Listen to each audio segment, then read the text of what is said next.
Somo la kitabu cha nabii Malaki. Angalieni, siku ile inakuja, inawaka kama tanuru, na watu wote wenye kiburi, nao wote watendao uovu, watakuwa makapi.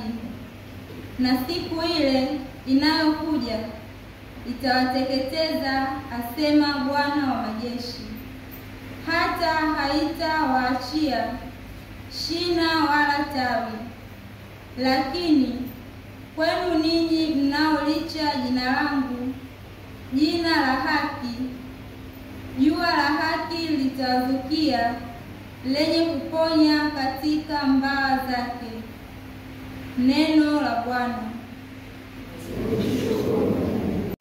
Somo la waraka wa pili wa Mtume Paulo kwa Wathesalonike. Mwajua wenyewe jinsi iwapasavyo kutufuata, kwa sababu hatukuenda bila utaratibu kwenu, wala hatukula chakula kwa mtu yeyote bure, bali kwa taabu na masumbufu, usiku na mchana tulitenda kazi, ili tusimlemee mtu wa kwenu awaye yote.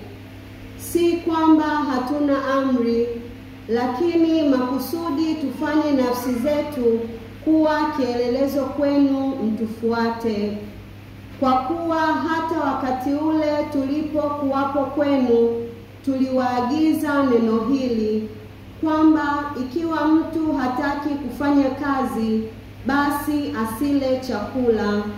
Maana twasikia kwamba wako watu kwenu waendao bila utaratibu, hawana shughuli zao wenyewe, lakini wanajishughulisha na mambo ya wengine.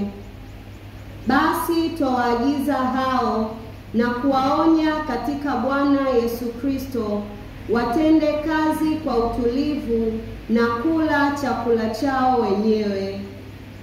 Neno la Bwana.